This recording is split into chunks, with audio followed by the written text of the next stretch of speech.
Jane Tabor is a former Globe and Mail political journalist who spent more than 25 years covering Parliament Hill and Queen's Park and is the Globe's Atlantic Canadian correspondent.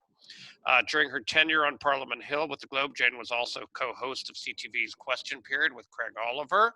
A wonderful way to spend your Sunday mornings, I know, as a predecessor in that role myself.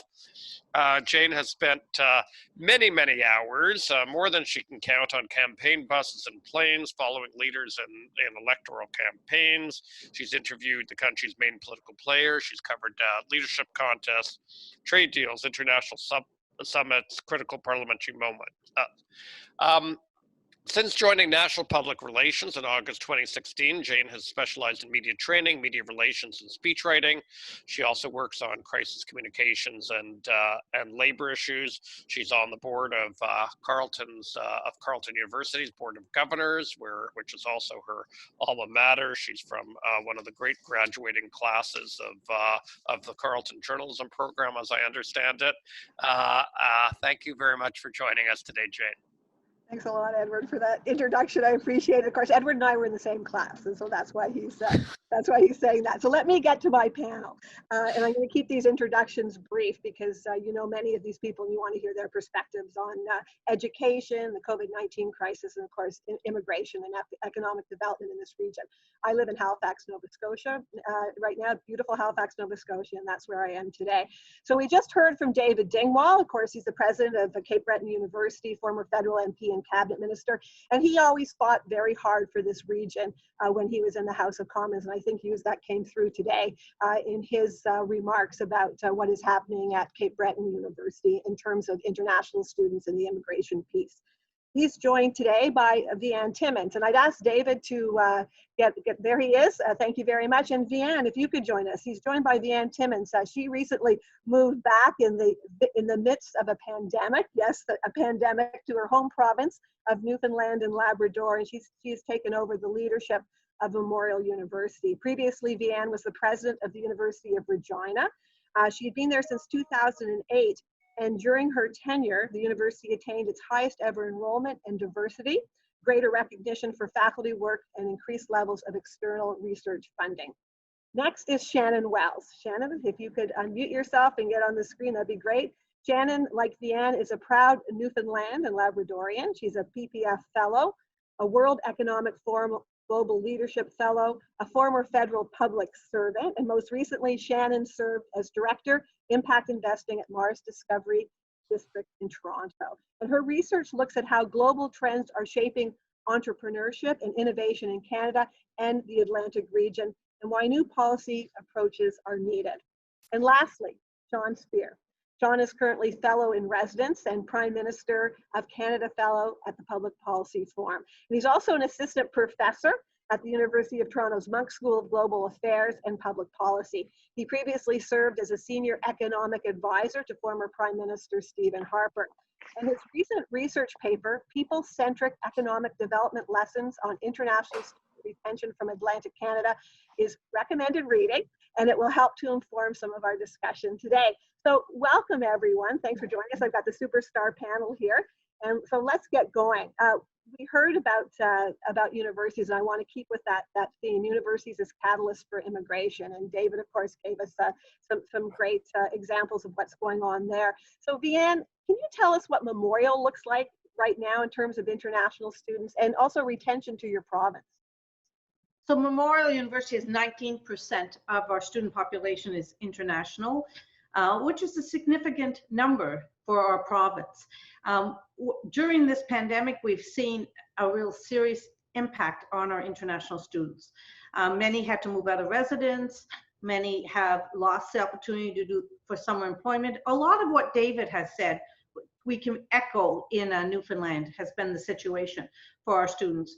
What's interesting to me is how many of our international students fall in love with this province, how many stay, and how many want to stay. And, you know, in the present economic time, in particular with the pandemic, this is going to be a real challenge going forward. The last thing I'll mention is that I want to thank the Newfoundland community. We did a fundraiser to look at students in need, and we were able to raise over $150,000 A lot of that went to our international students for simple little things like to help them with groceries or to pay the rent and get through the month because of the situation that they're facing. And so this is, really tells you how our community embraces and works with our international students. And so given that percentage, how worried are you about the pandemic? Are you seeing for the fall semester, are you seeing people still wanting to come, or are the subscriptions going down? So we saw a higher than normal registration in our spring enrollments. Right. And when we analyze that, a lot with international students who are attempting to get some coursework done, we are worried about the fall. I don't think there's a university in the country that isn't worried about the situation for the fall. We're pleased the federal government is aware of this and working hard to make sure, and they've been putting in some policies that are going to help with our international students for the fall.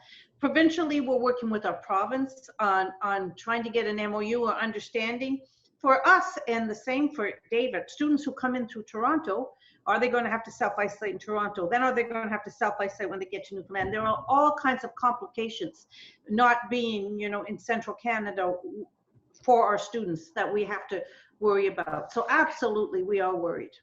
Okay, thanks for that. So Sean, let's go to you now. You've written about Atlantic universities in the paper that we talked about, international students and regional economic development. What was the most striking finding for you in your paper, and why? Well, just to be brief, Jane, the paper, I'm relatively new to these issues. The paper that I wrote actually stemmed from previous research that I'd done trying to understand the preconditions for innovation and entrepreneurship. And I spoke to a successful Canadian entrepreneur in Silicon Valley, and I asked, what can we be doing in Canada? And he said, the biggest mistake we were making is that we had a firm-specific or firm-oriented approach. That is, the view was we ought to attract a firm and then build an ecosystem around that. And he said, the right way to think about it is we need a critical mass of talented, dynamic, and entrepreneurial people. And I thought, where can we find those people? And I was drawn to international students. So you think about it, universities like Cape Breton University, Memorial, and others are bringing a critical mass of talented, dynamic, and entrepreneurial people to our communities. Sometimes they're coming to our urban centers, but sometimes they're coming to regions that are facing demographic or economic challenges. And so it seems to me the question then is, what can we do after having attracted these people to our communities, encourage them to stay, encourage them to build roots, and to leverage their human capital in the service of the regions or communities in which they live. And that's what drew me to Atlantic Canada. Atlantic Canada is a national leader in this regard, not only at the institutional level, like David Dingwall has talked about at CBU, but at a regional or governmental level. And so the paper, as you say, Jane, outlines some of the insights from Atlantic Canada's Study and Stay model, which I think has lessons not just in Atlantic Canada, but across the country, to take advantage of this rich human capital that our post-secondary institutions are bringing to our communities, and to use that in the service of economic development, innovation, entrepreneurship, and so on. Right. And so when you were researching this paper and you got this this great aha moment from your friends in Silicon Valley, was there something that struck you, though, that you uncovered that you thought, oh, I didn't know this about Atlantic Canada? Well, I think the key insight from the experience with Study and Stay is something that David touched on, that it has to be holistic. This cannot be a top-down model, and it has to be. We have to think of these students as students. We have to think of these students as siblings or spouses. We need to have a model that engages government, post-secondary institutions, the business community, and the non-government or non-profit sector.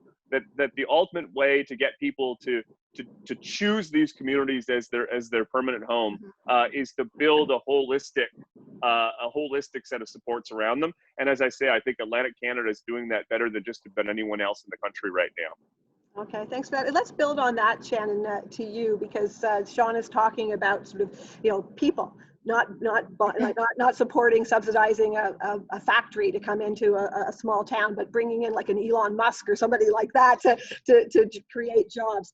So what do you believe is driving renewed consideration of policy approaches towards economic development and regional disparities that put this greater emphasis on people, places, and communities?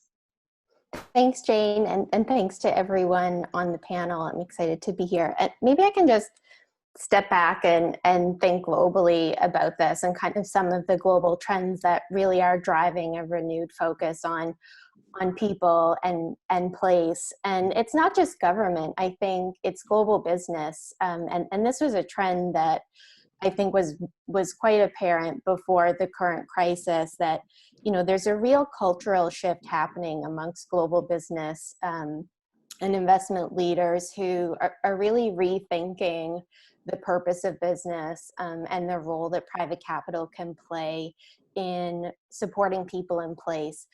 The Business Roundtable in the US, which represents the CEOs of all the largest companies in the US, issued a pretty profound statement in August of last year, redefining the purpose of the company, that it was no longer to serve shareholders, but to serve stakeholders at large and to have a positive impact on people in place. BlackRock, the world's largest asset manager, about $4 trillion in assets, has been very vocal in statements about being an activist shareholder and forcing the companies that it's a major stakeholder in to actually consider environmental, social risks in how they manage their businesses. So, I think before the crisis, there was a profound acknowledgement that the current capitalist model we have is not working for a lot of people. And so, there's been this tension, and Sean's talked about this, where's populism coming from? It's really about a mistrust of the top-down global architecture we've had. We're seeing, really dangerous tangents of populism. But at another level, it's also, I think, a desire for individuals to have more focus on the quality of life where they are. Kind of place matters more as a place where you can have a strong quality of life, and it doesn't necessarily, where you live. And I think the current where you work, rather. And then, with the current crisis that we're in now, I think has really, amplified a lot of those tensions that were present in kind of the broader economic model. We have really a crisis of the real economy, where the gap between kind of the financial sector and the real economy, I think, has been quite pronounced, where you have financial markets rebounding very, very quickly, while at the same time employment is just plummeting. So, people are very sensitive to, what's happening immediately where they are, and I think questioning, broader systemic structures. Okay, thank you. David, back to you, because you in your talk earlier, you did lay out what you're doing to attract students, keep the international students there. Vianne reflected on how difficult this crisis is going to be. You don't know all the answers yet because you're not sure when borders are going to be open. We're talking about provincial borders as well. So do you see any opportunities here? Do you see any sort of, bright lights happening or innovations as a result of this crisis? Well, there's no quick fix to this situation that we're in, but the two previous speakers, I think, hit the nail on the head. A lot of employers are starting to reflect upon their raison d'etre. Is it just shareholder value, or is it something bigger than that? Sean had talked about quite rightly is that businesses today, particularly those that operate in the international marketplace as well as the domestic marketplace, are looking for HR. They're looking for people, quality people, to be part and parcel of their entity going forward. So from a policy point of view, I think we need to reflect on that. Do we give these big grants out and to various employers to generate economic activity in a region? Or do we give it and saddle that to the individual who's attempting to improve upon themselves in order to make themselves market ready? I mean, that's a big difference for many of us in Canada to come to grips with. Well, what do you think? What do you think? Should you go to people, or do you go to subsidizing the factories? Well, I have many sins. Many sins of the past, but I think the data shows quite clearly. We here at CBU, we had 6,400 students at Cape Breton University. We have a number of employers who are rapping on my door wanting to know, okay, tell us about your student body. Are they innovative? Do they have this particular degree, that particular degree? They're looking towards us. In fact, we've got a group in today that are meeting with some of my people with regards to a possibility. Why? Because of the students and what they can bring to the table. So there is an opportunity there.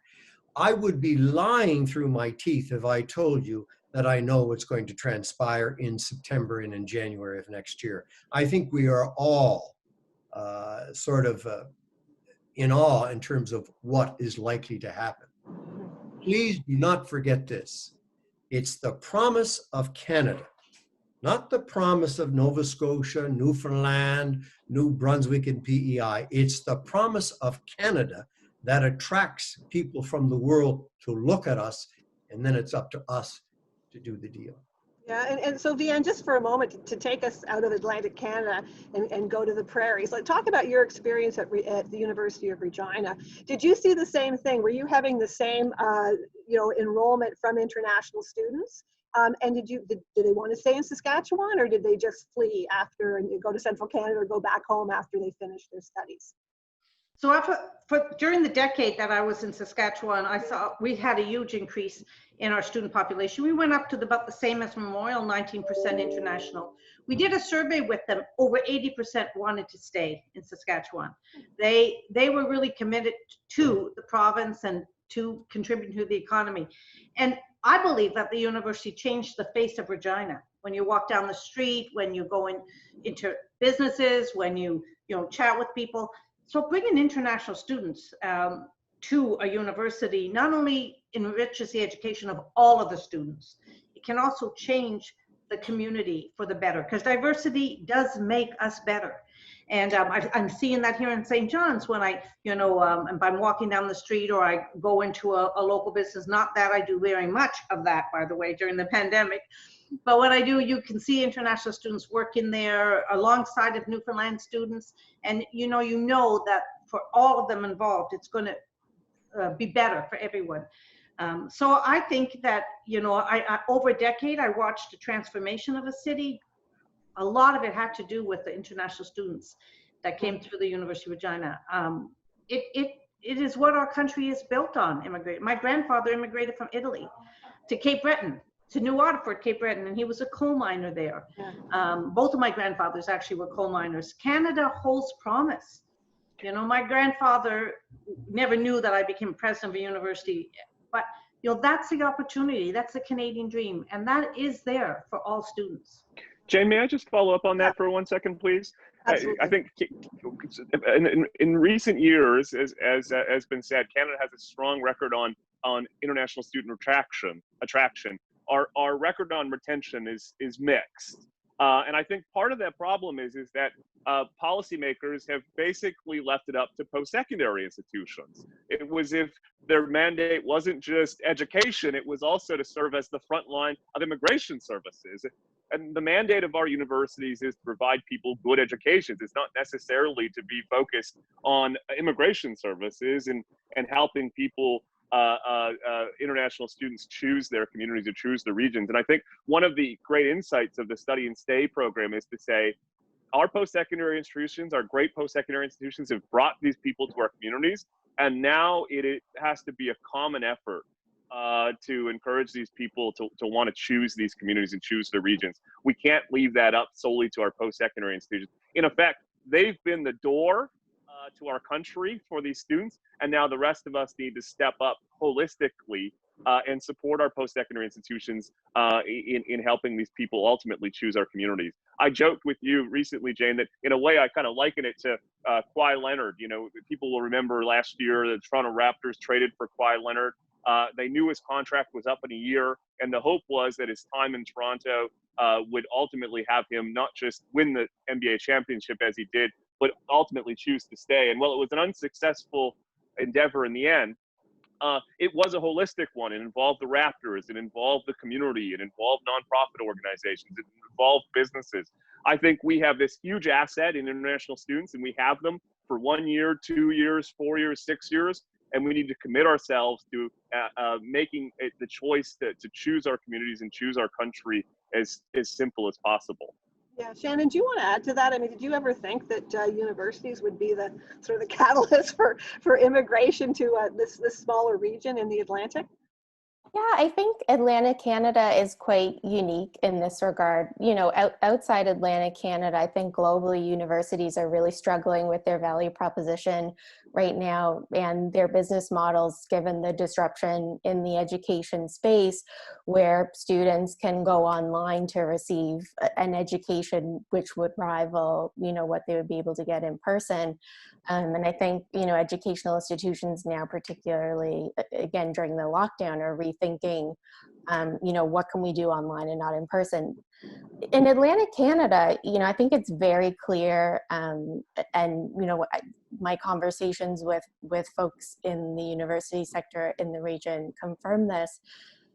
Universities play a hugely grounding role for the individuals who come, and they're really fixtures in the community in the way that I don't think they are in a lot of other parts of the country. I'm from Newfoundland. I went to Dalhousie. A lot of my friends went to, whether it was St. Mary's or Acadia. You know, these are really critical institutions for the community. And I think to the extent that, as Sean said, you know, really rally around that unique advantage that Atlantic Canada has with the universities to make sure that, you know, we're creating as many channels as possible for the students who do come in and choose to go to those universities precisely because it's the place that attracts them. How do we really create a robust network outside those universities to reinforce the fact that people actually chose, and what motivated them to those universities was the place in which that institution was situated? Right. So David, yep. Yeah, Sean has made a very valid point. I mean, his article, "People-Centric Economic Development," is an important article, and people should read it. But universities need to change. We need to reach out. We need to show leadership. And we've been attempting to do that, and our community has responded in spades. We may need some programming assistance along the way. Give you a little example. Traveling around the island, you know, not everybody is a Highland lassie. Some of these individuals don't take kindly to international persons. Yeah. Once you explain the advantage, the diversity that it brings to our community, minds open up, eyes open up, but it is time consuming. And you need champions in your community. We have that with our Chamber of Commerces. We have that our Indigenous community, but it's a process. And government assistance in terms of bridging that understanding becomes so important. That's why I talk about an enriched summer employment program for nonprofits as well as employers. Lots of innovation that are taking place here in this university. But we need some bridging assistance in order to drive that home clearly. Yeah, so that's a good point. As I said, I just moved to Nova Scotia a year ago, and there still is a bit of a come from away attitude. I have to say, this CFA attitude, even at my old age. And so Vianne, what are you finding in terms of support from government and welcoming? The idea, these are small communities who, as David pointed out, are not used to seeing international students all over the place. So you do have to change. There has to be a little bit of a cultural shift as well, I think, for people to be accepted and feel really, really accepted in this region for them to want to stay. So what supports are you guys getting at Memorial from government? So our provincial government, definitely in my conversations with them, acknowledge and are well aware of the positive impact of international students, both for the university and for the community. As you know, it's tough economic times in Newfoundland. So we're having lots of discussions with them, trying to look at ways to make sure that we can facilitate the students coming in the fall. But they are well aware. The federal government, the Universities Canada, has been working very closely with the federal government to look at the situation for our international students. And as you know, our federal government recognizes wholeheartedly the value of both immigration and international students, and they made some policy changes that have been really positive, in particular around the move to online and remote learning for universities to allow students to be able to maintain their study permit while they're learning online and remotely. But this is a partnership with both provincial and federal governments, and I agree with David. We have tried to look at enhancing our summer employment for students. And we have still 300 students in residence, primarily international, who are unable to go home, all socially distancing and everything carefully monitored. But now, we know for a fact that they need the summer employment because they've been unable to go back to their own countries. So we're working with our community in trying to enhance summer employments for all students, both Newfoundland and Labrador students and our international students. So it's a partnership for sure, Jane. Right. Okay. So listen, we've got about 10 minutes left before we wrap up the panel. I've got some questions that have been coming in from the audience. So I'm going to be reading some of these questions and posing them to you. So first of all, what is the role of cities and communities in supporting students to stay in the city where they studied? So, David, I think you had put forward a number of initiatives that you're doing, but really, what would you say is the main role of cities and communities to keep those students there? Well, they need to speak up. They need to talk about the advantages of a diverse workplace, the importance of international students, the importance of immigration. They can't let it slip. For instance, I go into the Rotary clubs, the Kinsman clubs, tell them all of the advantages. They can be a real leaders and championing on that. Secondly, is that they provide them with accommodations which is reasonable. You're not going to pick up $1,500, $2,000 a month for an accommodation in Sydney. So they have to make sure that their facilities are good, but also they have to be at a price which is reasonable for students. And thirdly is to work with universities and others as we try to align our students with them for the purposes of employment. May I just give one little example of that? Yeah. COA was so helpful to the university. We had a community engagement program where we had vehicles where we would take students from the core of Sydney out to the 5 different municipal units on Cape Breton Island. It left at 6 o'clock in the morning to take students to work. We had 80 employed, 30 employers, and it worked like a charm. For this year, we have even a greater number, but because of COVID-19, we can't move. That's working with your community and your employers. And speaking of that, speaking of transportation, is this apocryphal? But didn't you buy a bus for the city one city bus for your students? Is that what happened? We've had to buy 2, which is two. kind of unusual.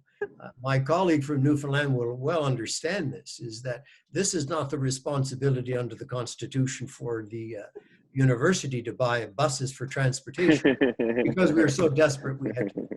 Okay, Sean, I wanted to ask you, what do you think would be the one big thing that a city or community could do in terms of retention?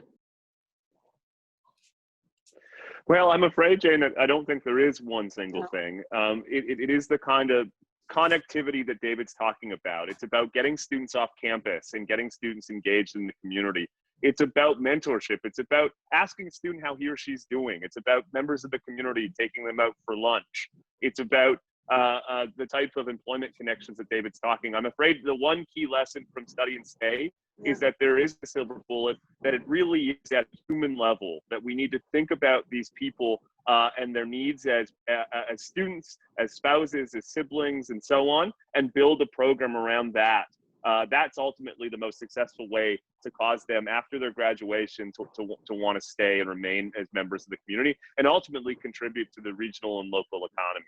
Yeah, I think that's a good point. There's no one silver bullet. And in this David, I think, pointed out too, it's very labor intensive to work on these students. Vianne, Yes. in terms of data, are you keeping? Does the universities keep data on where these students are from, their work experiences, what they can contribute, you know, post studies, that sort of thing, so that employers would have a good idea about who they are and what they can contribute? We definitely keep very good data on where students come from, what programs they're enrolled in. Absolutely, we have all of that data and often present it when we do our presentations to our boards on our enrollment situation. We present often our international students, the countries they come from, and you know, graduation rates. And you know, our students do well. International students are doing well in terms of retention in their academic studies. So absolutely, we have good data. Following them after graduation is a little more challenging, especially if they go back to their own country, or many that go on to Toronto or the bigger cities. But we attempt to maintain that data also. We try to work hard to follow them as alumni. As David mentioned, are you having groups of employers coming into to your university to talk about what, you know, if they could employ international students? Should you be changing programs to accommodate some of the skills that are needed on Newfoundland and Labrador? Is that happening at all? Absolutely. I mean, we're in a bit of a challenge now, but I had a conversation with an employer last week who talked about 100 new jobs in the technology field, and looking, you know, at our computer science and our engineering faculties to fill those jobs. So there are still, hiring is still happening. There are still jobs being filled, though they're in very select areas.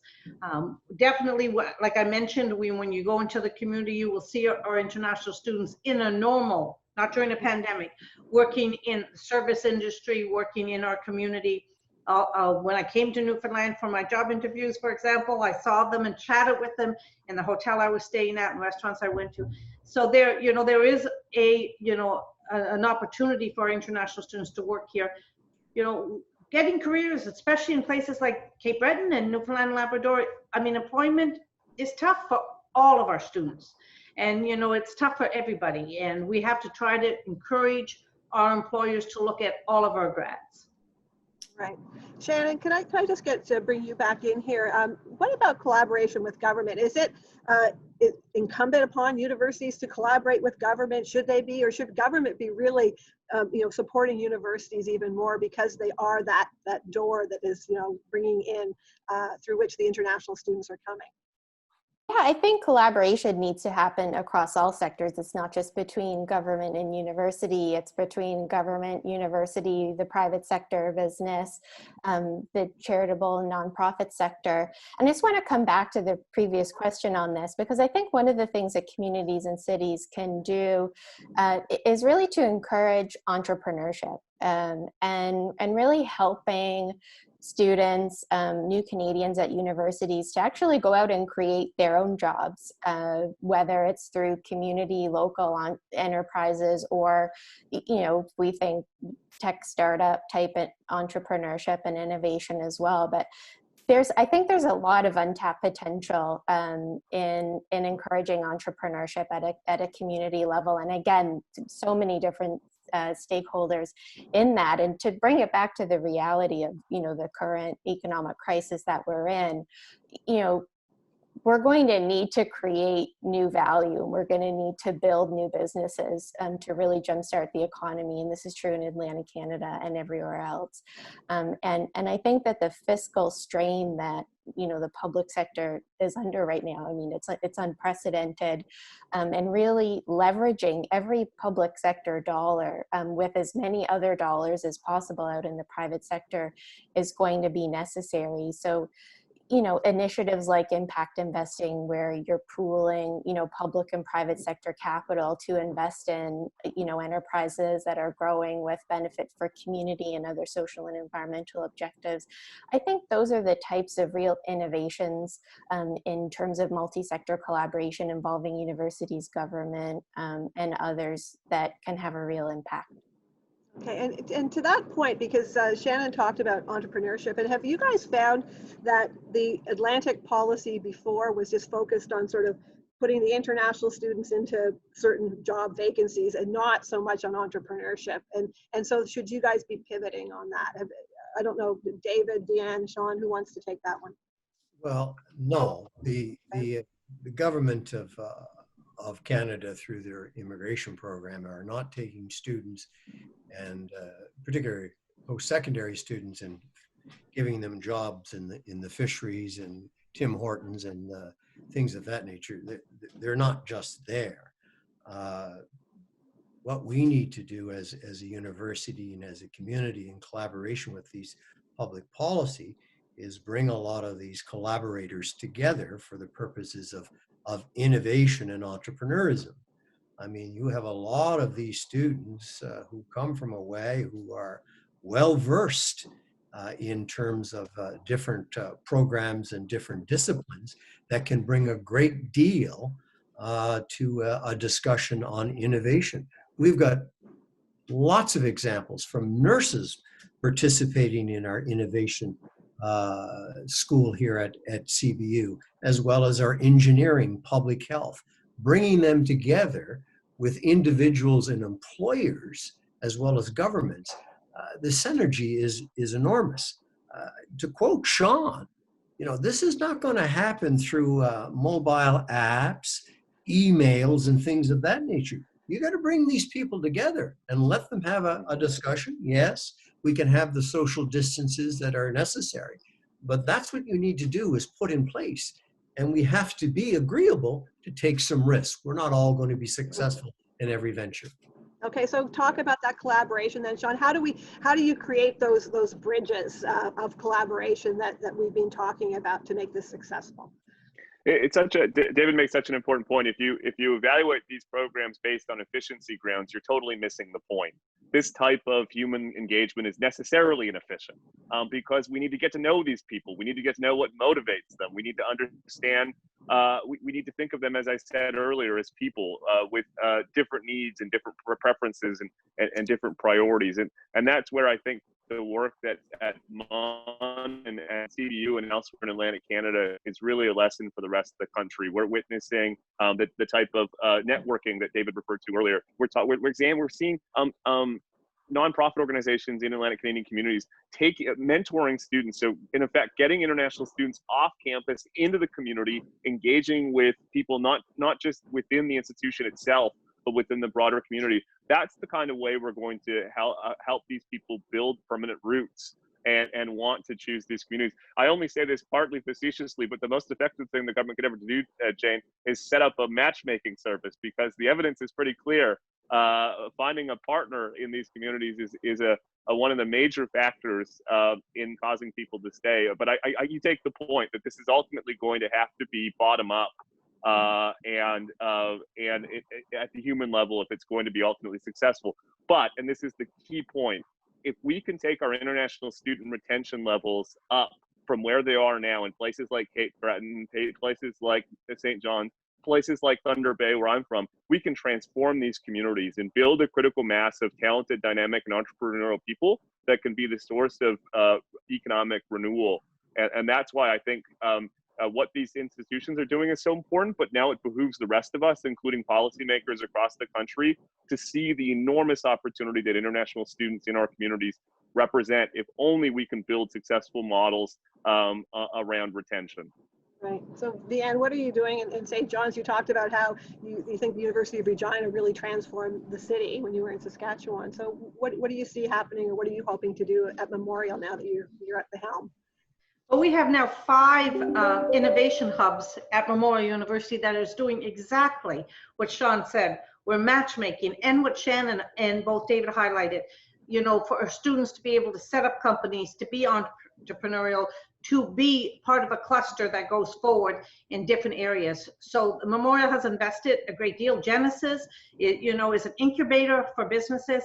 I think it's fairly unique to see our university with so much energy put into supporting students on their entrepreneurial ventures, not adventures, ventures.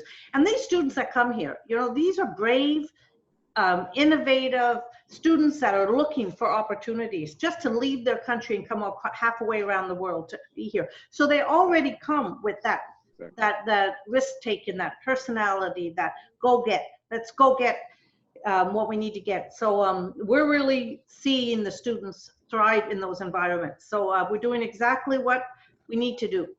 Okay, and Shannon, to you, the last word before we break for with this panel. What do you what's your big takeaway from this? What should universities be doing? What should the region be doing in terms of like upping immigration? Upping immigration or upping retention? Retention. Yeah, sorry. yeah. We've talked about it. The impetus to kind of build those collaborative networks, has to come from leadership at some level. And I think we're seeing universities really step up with that. The more we can, I think, as Vianne mentioned, harness the risk-taking entrepreneurial initiative that these students have in taking the huge leap to come to a new country, to support them in taking more risks, and providing them with the support structures within the community for, peers, and just place-based supports, the better off we're all going to be. All right, well, with that, I want to thank you very much for joining us. President Timmons, Shannon Wells, Sean Speer, and President Dingwall, thank you very much for a very thoughtful panel and really interesting. I appreciate it. So on behalf of the Public Policy Forum, thank you for joining day one of Atlantic Summit 2020. And thank you to the Government of Canada for supporting the Atlantic Summit and the Atlantic Revitalization Project. And happening right after this panel, we've got the Twitter roundtable at #PivotToProsperity. That's pivot with the numeral 2, #PivotToProsperity, and that's to give your take on questions and the content that you heard today. The Atlantic Summit's first episode of Lightning Talks on building entrepreneurial ecosystems is released now on the Summit's conference page. And just a reminder that there's going to be a day 2 of this summit. That's on June 9th at the same time. Thank you very much for joining.